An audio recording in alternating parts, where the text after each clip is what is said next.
يقول الشاعر القدير رشيد خيرات أسطورة الشعر الصنعاني، الله يفتح عليك يا أبو حمدي.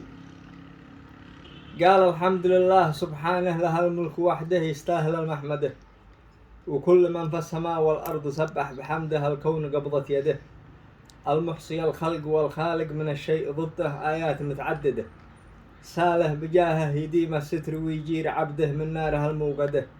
قال المعنى أنا لي في الهواء ألف نهده من باطل الغدغده، مسكين قلبي يتحمل في الهواء فوق جهده لبر الذي وتده، له القوى كم صبر لو ذاب من نار وجده، والله ما أنقده. قولوا لساج العيون ذي ما توقعت صده، أو أنني شفقده.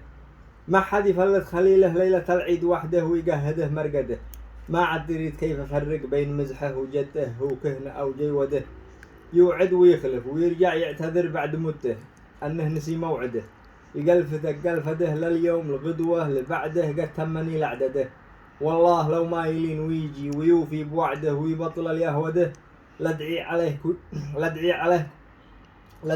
كل يوم في كل ركعة وسجده وانسى هواه وابرده، واقول القلب الذي حبه وهم فيه ووده يقنع ويغسل يده، ويعيش خالي ويرجع مثل ما كان ورده ويدكها بورده.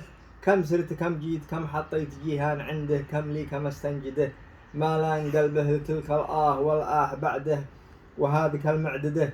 لا عد ملامه ولا عد خوف من الله رده، الله ما أعنده، شاصي يا دولته من يوقف عند حده، ما بش بما هدده.